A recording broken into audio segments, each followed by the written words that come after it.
Uno de los impactos más grandes que el encuentro con Cristo puede generar en la vida de una persona es que su manera de relacionarse con los demás cambia para mejor, para mucho mejor.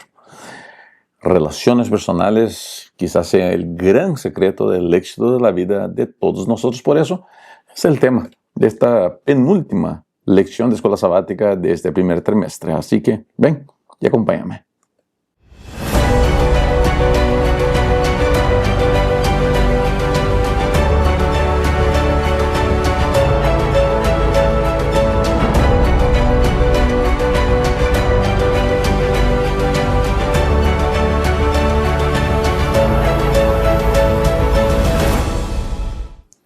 Muy bienvenida, querida amiga, querido amigo a mi canal. Soy Rubén Bullón y este video es el estudio de la lección de la escuela sabática, lección número 11, que trae como título La vida en comunión con los demás. El verso para memorizar, pues acompaña por favor en pantalla, dice de esta manera: que su palabra sea siempre agradable, sazonada con sal, para que sepa cómo conviene responder a cada uno. Colosenses 4:6. Este es el penúltimo estudio en estas dos cartas de Pablo, Efesios y Colosenses.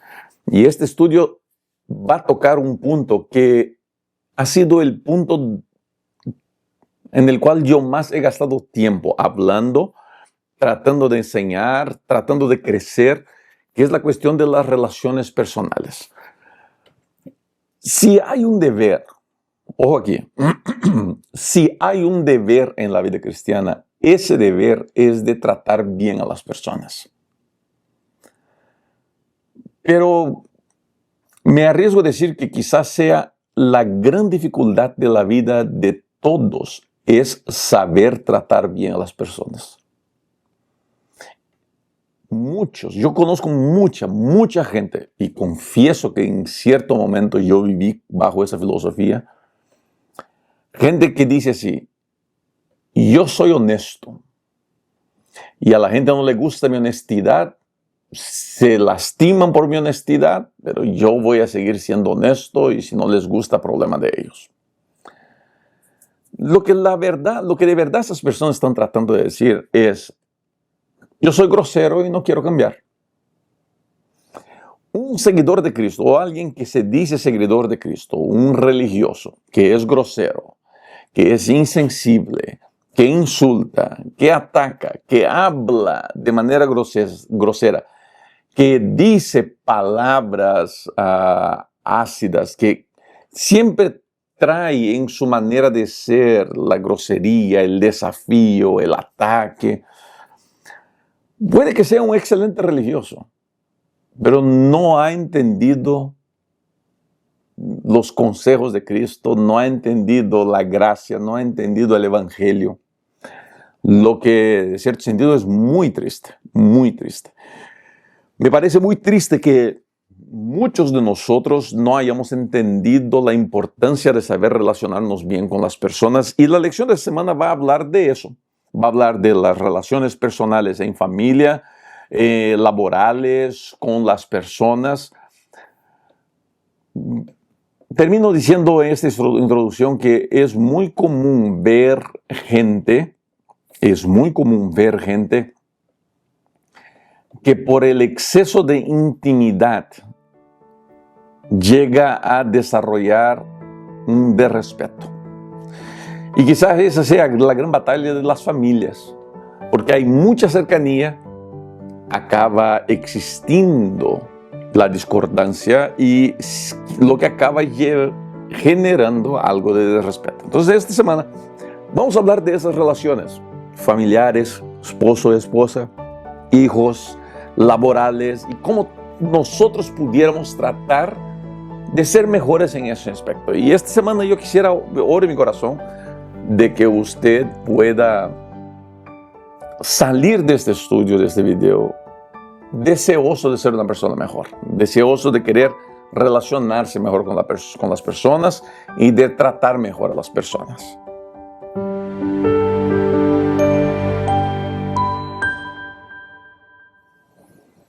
Existe una cosa que nos hace increíblemente felices y que también puede hacernos increíblemente infelices. ¿Te arriesgas a decir cuál es? Es el matrimonio. Matrimonio. O somos muy felices o somos grandemente infelices. Yo me casé cuando tenía 23 años. Mi esposa tenía 18 años. Yo tengo una hija que tiene 22 años y estos días me comenzó a hablar de matrimonio, ¿no? Me asustó. Y me dice, estoy muy joven, papá, todavía pero ya quiero comenzar a planear alguna cosa. Tiene un buen novio, mi hija, buen muchacho. Me preocupa, ¿no? Como papá. Y me hace mirar hacia atrás. ¿Cómo me casé tan joven? Ya este es el año 28 de nuestra boda, de nuestro matrimonio. Y ayer estábamos mirando un documentario juntos que nos gusta mirar. Y hablábamos de eso, estamos solamente los dos en casa, una hija está en la universidad, la otra está en el internado. Y con mi esposa hablamos, la vida es buena, ¿no? Estamos aquí, nos hicimos una comidita, una sopita, nos sentamos para mirar nuestro programa, tomando una sopita los dos solitos ahí. Pero hace poco estaba con una persona y me contaba de la infelicidad de estar en casa, de los problemas que tiene con su esposa, de las batallas que tienen juntos, del sufrimiento, del dolor, de la dificultad. Me comenzó a hablar de cómo la vida ha sido difícil para ellos. ¿Cuál es el secreto de un matrimonio feliz? ¿Cuál es el secreto de un matrimonio feliz? Yo estoy escribiendo, juntamente con mi esposo, un libro para parejas, que es nuestra respuesta a esa pregunta. No creo que exista, voy a repetir así sin miedo de equivocarme, no creo que exista una fórmula que funcione para todo el mundo. Lo que creo es que un matrimonio feliz es un matrimonio que está en paz. Y para estar en paz hay algunos puntos que creo que deberían funcionar y existir en la vida de una pareja. Pues no voy a hablar de eso hoy día, eso es tema de mi libro, eso es tema de las transmisiones en vivo que hago con mi esposa, que vamos a retomar ahora en el mes de abril. Pero la Biblia y Pablo a los Colosenses habla y da orientaciones en relación a cómo desarrollar una vida matrimonial feliz, placentera. La lección presenta Efesios 5, Efesios 6, Colosenses 3, Colosenses 4, Tito 2, 1 de Pedro 2, como citas bíblicas que hablan de un código doméstico, de cómo desarrollar paz y felicidad en el hogar. Y existen algunos puntos. La Biblia menciona del esposo entendiendo su función, de la esposa entendiendo su función, y cuando los dos entienden sus funciones y entienden cómo vivir ellos, entonces el matrimonio y la unión de ellos puede salir adelante de manera más positiva, de manera más feliz. El problema de la gran mayoría de los matrimonios, gran mayoría, es que nosotros, aunque no reconozcamos, nos preocupamos mucho con lo nuestro. ¿Cuántas veces he escuchado gente diciendo, pero pastor, yo tengo el derecho de ser feliz? Tiene, claro que tiene. Y la persona comienza a comentarme y a contarme de su cónyuge y me cuenta todo lo que quisiera que el cónyuge hiciera para ella. Y el cónyuge, el esposo, me cuenta todo lo que él quisiera que la esposa hiciera por él. Pero los principios bíblicos nunca, escuche bien, nunca se enfocan en lo que yo necesito recibir. Se enfocan en lo que yo tengo que estar dispuesto a hacer. Y todos los principios bíblicos se pueden resumir de cierta manera en la expresión sacrificio. Lo que me lleva a la conclusión, un matrimonio feliz, un matrimonio en paz, un matrimonio placentero, es un matrimonio donde dos personas están convencidas de la importancia de sacrificarse en función de la felicidad del cónyuge. Porque cuando yo hago eso por mi cónyuge y mi cónyuge decide hacer eso por mí, hay paz, hay felicidad, hay prosperidad. Tristemente, la realidad es de parejas tratando de ganar y tener razón. Y soy yo, no es lo que yo digo, no es lo que yo digo. Y te puedo decir así, tranquilo, algo, que si en un matrimonio hay una pelea y uno gana, quiere decir que los dos perdieron. Pero cuando los dos pierden, los dos ganan. Es un poco fuera de onda, es un poco raro. Es un poco raro todo eso. Pero es así. Es de esa manera que la cosa va. Es de esa manera que la cosa funciona. Por eso, querido amigo, querida amiga, no te voy a leer todos los textos bíblicos, solamente voy a decir eso, como dejar como pregunta. ¿Qué estás dispuesto a hacer por tu cónyuge? No por la salvación de tu matrimonio, por tu cónyuge. ¿Qué estás dispuesto a hacer por la felicidad de tu cónyuge? ¿Hasta dónde estás dispuesto a sacrificarte por la felicidad de tu cónyuge? Porque si solo uno está haciendo eso, serán infelices los dos. Los dos tienen que estar dispuestos a hacerlo.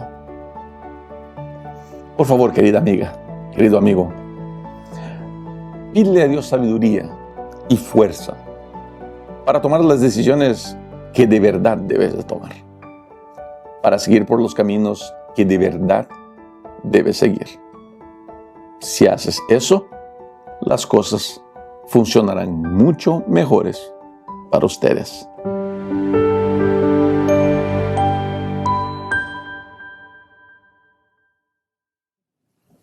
Una de las preguntas que yo más recibo, que yo más escucho, es la siguiente pregunta.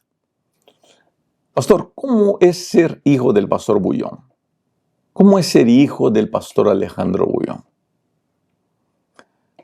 Por primera vez, creo, voy a contestar esa pregunta de manera pública. ¿Cómo se siente? ¿Qué es ser hijo del pastor Bullón? Y aquí va la respuesta, y que estoy seguro que no le va a gustar a mucha gente. La respuesta es no sé. No sé.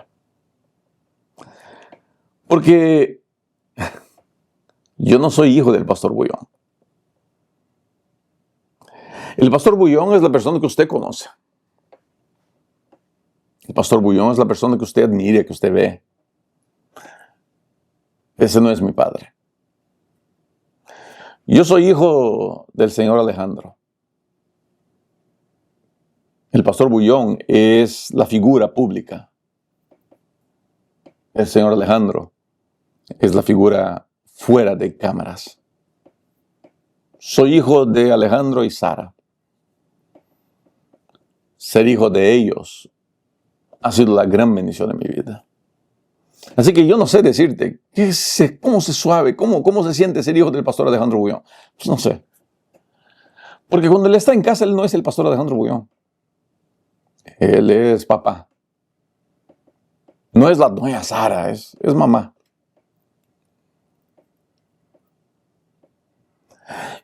Y te voy a contar algo interesante. El respeto que le tengo a mi padre. Y voy a hablar de mi padre, no de mi madre, pero voy a hablar más de mi padre hoy día, porque mi padre es la figura más conocida, ¿no? Aunque la gente ama a mi madre, y mi madre es tan conocida como mi padre, son una parejita muy única, muy especial. Mi madre siempre está acompañando mis lecciones, y de seguro ahora ya está con lágrimas, porque se emociona mucho mi madre. Mi padre también siempre escucha mi lección, y yo sé que está mirando todo eso ya con una sonrisa en el rostro. Existió un momento de mi niñez que me hizo respetar a mi padre. Y es de ahí que viene mi respeto por él. Una vez él me castigó a mí y a mi hermano. Y al rato él nos llama. Estábamos los dos en la habitación. Y cuando me llamó a la sala pensé, uy, Madre Santa, ahora viene el segundo tiempo de castigo. Y mi padre nos sentó a los dos. Yo tendría 6 años. Mi hermano tendría 8 años. Y mi padre nos sentó a los dos y se sentó en una silla frente a nosotros dos. Nunca me salió de la memoria esa escena. Y él nos dijo así: hijos, yo no tengo el derecho de castigarlos como los castigué. Yo soy el padre de ustedes y yo los amo. Y es mi deber educarlos. Pero yo no puedo hacer lo que hice.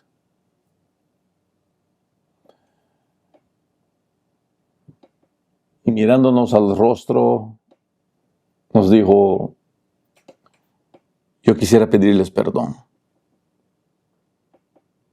y prometerles que nunca más los castigaré de esta manera.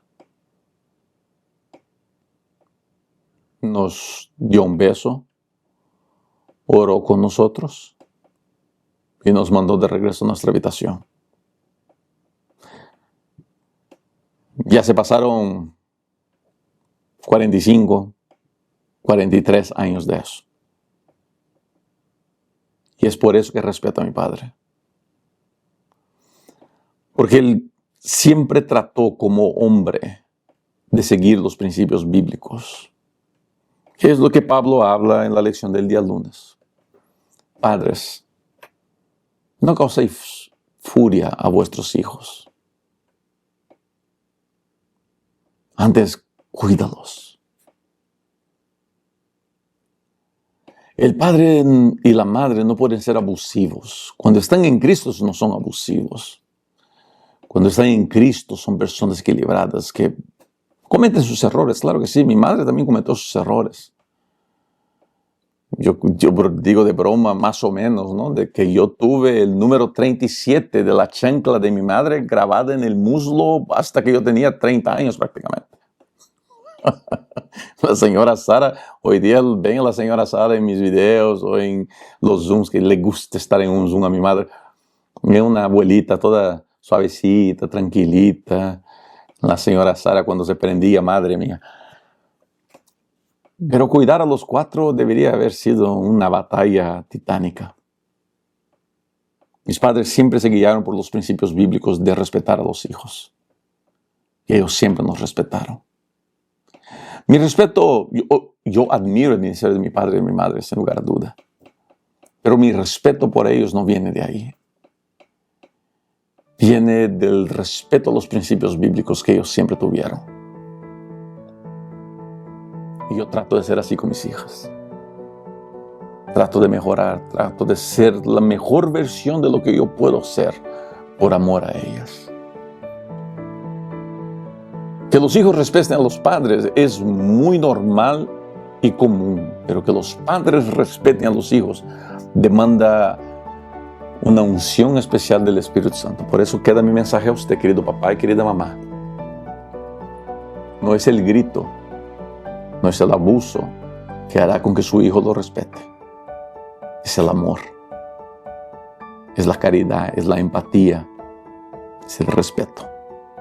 Vive esos principios bíblicos y te prometo que tu familia será cada día más feliz.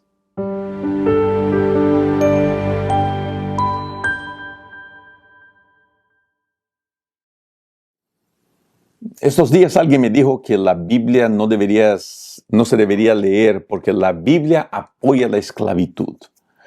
Es un libro que aprueba y apoya la pena de muerte. Es un libro machista. Queridos, nada puede estar más lejos de la verdad que eso. Mi hermano estos días mandó esta pregunta. Mira, es difícil entender eso, Rubén. ¿Por qué Dios permitió tener 2, 3 esposas, permitió esclavitud? ¿Por qué? Hay algunas cuestiones que son importantes, siempre tenemos en mente cuando leemos la Biblia. Y la primera de ellas es que la Biblia se escribe en un contexto cultural histórico. hablando de esclavitud, la esclavitud en los tiempos de la Biblia no tiene absolutamente nada de semejante con lo que fue la esclavitud en las Américas. Estados Unidos trae un rasgo muy doloroso de la esclavitud. En Brasil, donde fui creado, de igual manera hay un rasgo muy doloroso por la esclavitud. No sabría decir si eso es realidad en otros países de América. Me imagino que sí. Pero la esclavitud que la Biblia menciona no era en nada parecido.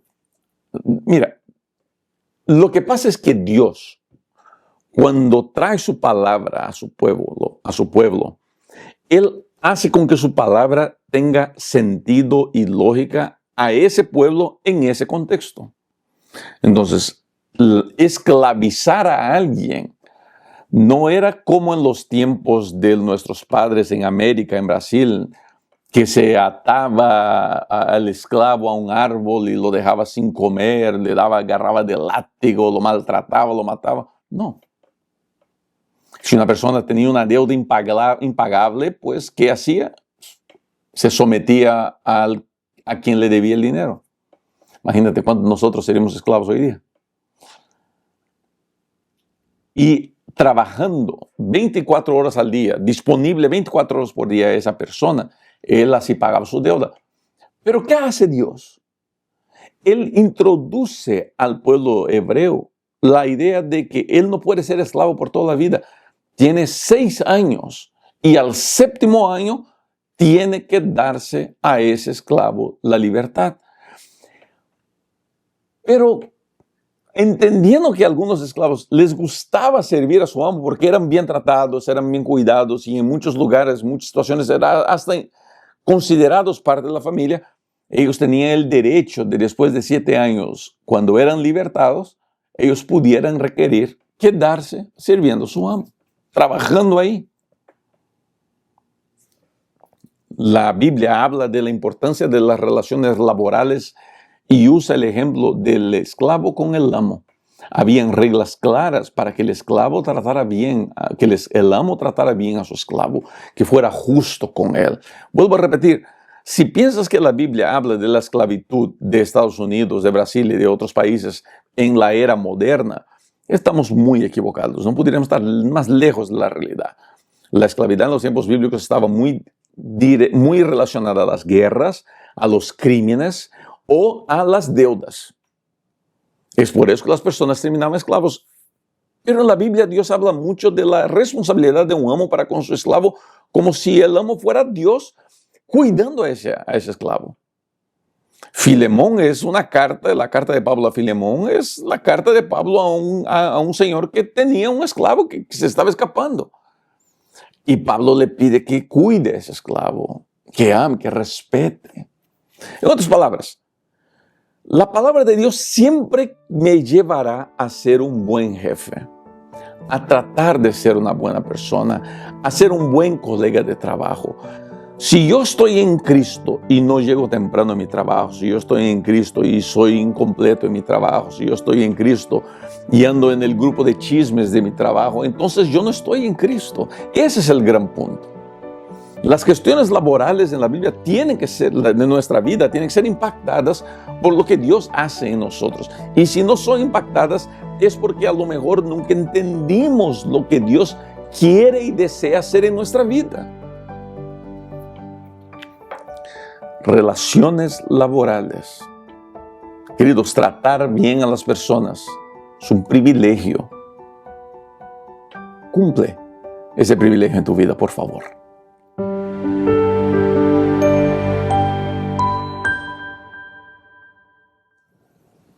¿Cuál es la frase más bonita de escuchar? Alguno puede decir que la frase más bonita de escuchar es: yo te amo. ¿Qué te parece que alguien te mire a los ojos, te tenga por las manos y con amor te diga: cómo yo te amo? Eso es lindo. Yo le digo eso a mi esposa todos los días. Ella me lo repite todos los días. ¿Cómo es bueno escuchar de tus hijos que te digan eso? Cuando Mis hijas me abrazan, me besan, me dicen, papá, yo te amo tanto. ¿Cómo es rico escuchar eso? Otra frase que me gusta mucho escuchar es gol de Fluminense. Yo soy hincha de ese equipo Fluminense en Brasil. Soy un hincha perdido, pues. Hay otra frase que es una de las mejores frases que se pudiera escuchar. Es la frase, yo pago la cuenta. ¿A quién no le gusta escuchar esa frase? Yo pago la cuenta. Yo salgo con los pastores a comer y ellos felices, ¿no? Porque saben que yo pago la cuenta. Pero hay una frase que es espectacular. Es la frase, estoy orando por ti. Estoy orando por ti. Cristo nos llama a orar los unos por los otros. Hay bendición en la oración intercesora. Hay bendición en levantar el nombre de nuestros queridos en oración. Es al orar por mi hermano que desarrollo en mi corazón el interés por su bienestar, el deseo de verlo feliz, el deseo de verlo prosperar. Tristemente vivimos en un mundo donde no queremos ver a la gente prosperar. Queremos nosotros prosperar. No queremos ver a la gente salir adelante, queremos nosotros salir adelante. Pero cuando yo me dedico a orar por mi prójimo, orar por mi hermano, orar por las personas que me rodean, yo elijo poner la vida de ellos y la felicidad de ellos frente de la mía. Ponerlos a ellos como prioridad en lo que yo soy, en lo que yo tengo, en lo que yo hago. Queridos, me arriesgo a decir que esa quizás sea una de las más grandes necesidades del ser humano hoy día. Parar de mirar a su ombligo, parar de mirar a sus necesidades, a sus deseos y tratar de mirar más allá un poquito pensando, ¿qué puedo hacer para bendecir a alguien, para ayudar a alguien? No hay nada mejor que orar por una persona. Yo quiero invitarlo hoy día a mandar este video a un amigo y decir, mira, ¿sabes qué? Después de escuchar este video me recordé de que me hace falta orar por ti. Yo voy a estar orando por ti. ¿Qué te parece si hacemos esto? En la lección del día miércoles hay una cita del Espíritu de Profecía que me gustó. Dice de esta manera, no siempre es necesario arrodillarse para orar. Cultiven el hábito de conversar con el Salvador cuando estén solos, cuando estén caminando o cuando estén ocupados en vuestro trabajo cotidiano. Elévese el corazón de continuo en silenciosa petición de ayuda, luz, fuerza y conocimiento. Sea cada respiración una oración.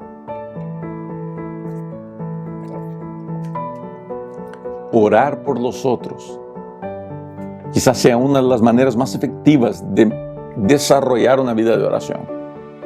No sé si ya dijiste o ya pensaste, mis oraciones no duran 30 segundos, se me acaba el tema. Es un minuto de oración cuando mucho. Pero si podemos añadir orar por otras personas, es muy posible que nuestro tiempo en comunión con Dios aumente. Y que nuestra vida cobre un nuevo sentido. Porque no hay nada mejor que decirle a alguien, yo voy a estar orando por ti. Y de verdad, orar por esa persona.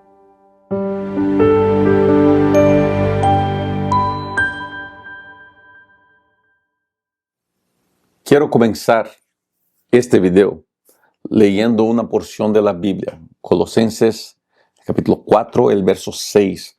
Dice de esta manera, es un texto hermoso. Sea vuestra palabra siempre como con gracia, sazonada con sal, para que sepáis cómo debéis responder a cada uno.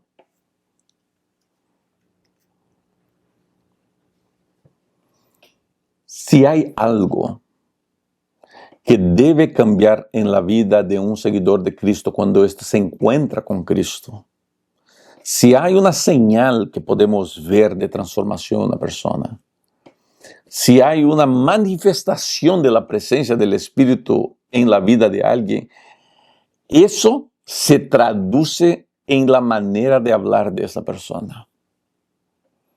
Ya no hablo como antes, ya no digo las barbaridades, ya no uso de palabras bajas, ya no uso de expresiones sucias, ya no hablo mal de las personas, ya no ando criticando a la gente, ya no ando metido en todo tipo de chisme, en todo tipo de problema, no. Porque cuando Cristo entra en mí, Él cambia mi manera de decir las cosas, de ver el mundo.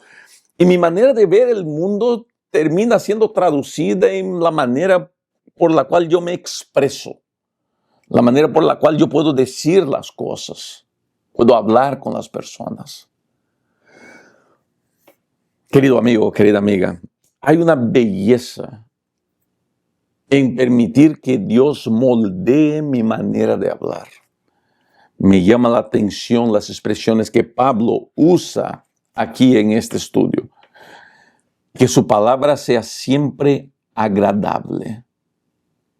Es más que simplemente amable o cortés. Las palabras que pronunciamos deben ser impulsadas e impregnadas por la gracia de Dios a través de la influencia del Espíritu Santo. O sea, todo lo que sale de mi boca debe ser para construir. Y voy a hacer un paréntesis para mencionar una vez más a la gente que gasta su vida en los medios sociales para, en vez de construir, para destruir. Porque no les conviene, no les parece justo, no les parece correcto. Pero el único criterio que usan es su propia enfermedad mental. Yo no dudo de la sinceridad de esas personas, yo no dudo de su buena intención, pero tampoco dudo de que están emocionalmente desbalanceadas, desequilibradas, lo que me duele el corazón. Si hay algo que cambia, es que nuestras palabras pasan a ser impregnadas por la gracia de Dios. Nuestras palabras pasan a bendecir. Nuestras palabras inspiran. Yo juego fútbol con unos abuelos de un señor en una liga de 50 años. Pues ya tengo 50 años, imagínense. Voy a completar 51 años pronto. Tengo 50 años. Y juego con los señores. Y por veces los abuelos se pelean. Y se gritan y se insultan. Yo soy de esos del equipo que trata de calmar los ánimos. Yo soy de esos que trata de, gente, calma, tranquilo. Pero un día me calenté también y me dio unas ganas de gritar.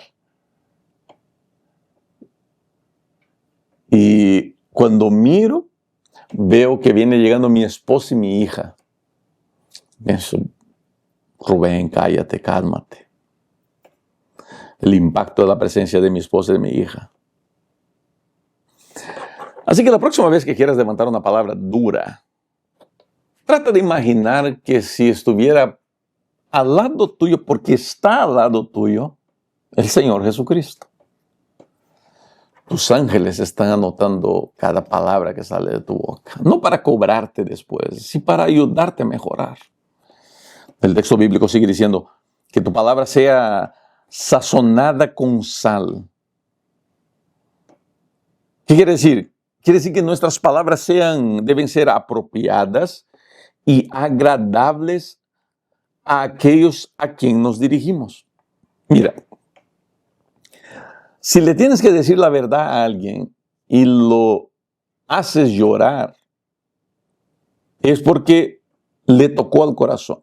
Pero si al salir de ahí esa persona está deprimida al punto de no querer más salir adelante, entonces quizás el error esté en tu manera de decir la verdad.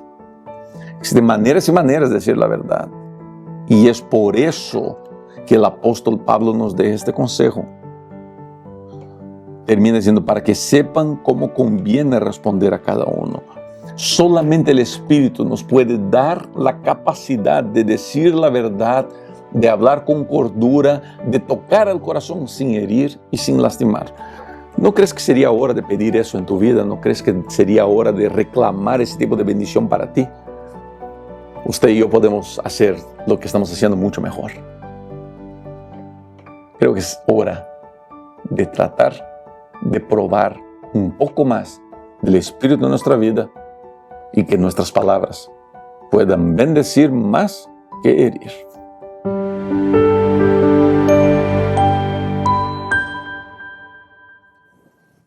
Cuando una persona se encuentra con Cristo de verdad, no que todo cambia, mas algunas cosas cambian y son muy importantes. Y la principal de ellas, la principal demostración de que yo he tenido encuentro con Cristo, y esa es mi lectura de la Biblia, la principal demostración de que yo me encontré con Cristo es que mi manera de hablar, de tratar, de relacionarme con las personas cambia. Paso a ser una nueva persona. Paso a tratar a la gente de manera diferente. Y mi trato, mi manera de hablar, mi manera de ser, comienza a impactar positivamente a las personas. A comenzar, ojo aquí, a comenzar por los de casa. La mucha intimidad genera de respeto. Y ese es uno de los principales problemas en los hogares. Por eso la lección pide que nuestro hogar sea un lugar de paz. Y solamente será un lugar de paz cuando todos nosotros en el hogar, esposo, esposa, padres, hijos, todos nosotros aceptemos nuestra función, nuestra manera de existir, por qué estamos, para qué estamos. Para que cuando todos nosotros entendamos de que la felicidad de mi prójimo tiene que ser mi prioridad y que cada uno ponga a su hermano como prioridad, que ponga al otro como prioridad, la casa crece, se fortalece. Eso es lo que hace la diferencia en la vida de muchas parejas. Y queridos amigos, queridas amigas, es tan importante pensar en eso, tan importante coordinar eso. Por eso, querida amiga, querido amigo, quiero invitarlos a pedir el Espíritu Santo para que su familia pueda mejorar. Otro aspecto que la lección trabaja es la cuestión laboral. Que el Espíritu me ayuda a ser justo, me ayuda a ser correcto, me ayuda a tratar bien, me ayuda cuando soy empleado a hacer buen trabajo, cuando soy jefe a ser justo con cada uno de mis empleados. Es solamente el Espíritu que puede transformar esos aspectos de nuestra vida. Por último, la lección habla de la importancia de orarnos los unos por los otros. No hay nada más hermoso que escuchar de alguien: voy a estar orando por ti. Yo creo que en segundo lugar es: yo pago la cuenta. Termina la lección hablando de la importancia de pedir el Espíritu para que a través de la gracia, todo lo que sale de nuestra boca sea bendición en la vida de las personas. Creo que vale la pena, ¿no es cierto? Creo que vale la pena pedirle a Dios ese tipo de ayuda. Gracias por haber llegado hasta aquí. Que Dios te bendiga de manera muy especial. Es siempre un honor y un gusto compartir este estudio contigo. El próximo estudio será el estudio número 13, donde estaremos llegando al fin de este estudio, al fin de este trimestre de estudios. Cuídate mucho.